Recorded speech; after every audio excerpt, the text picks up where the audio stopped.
হুটেড পিটুহুই। ছোট্ট একটা পাখি, ভীষণ সুন্দর দেখতে, তার সুরেলা কণ্ঠ, তাকে সিঙ্গিং বার্ডও বলা হয়। কিন্তু জানেন, এই পাখি সাপের থেকেও ভয়ঙ্কর। কেন?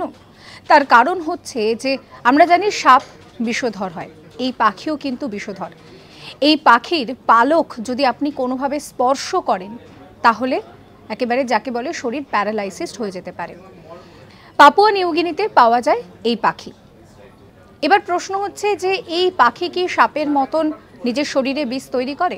আসলে এই পাখির শরীরে এক ধরনের রাসায়নিক রয়েছে যা কিন্তু মারাত্মক বিষ। তাই এই পাখির যখনই আপনি সংস্পর্শে আসবেন তখন কিন্তু আপনার মৃত্যু অনিবার্য, এরকমটা ধরে নেওয়া হচ্ছে। পাপুয়া নিউগিনিরই এক গবেষক যখন এই পাখিকে নিয়ে গবেষণা করছিলেন তখন তার হাতে ছোট্ট একটা কাটা চিহ্ন ছিল। সেই কাটা চিহ্নে যখন এই পাখির পালক লাগে তিনি অদ্ভুতভাবে জ্বালা অনুভব করেন এবং তিনি অসুস্থ হয়ে পড়েন।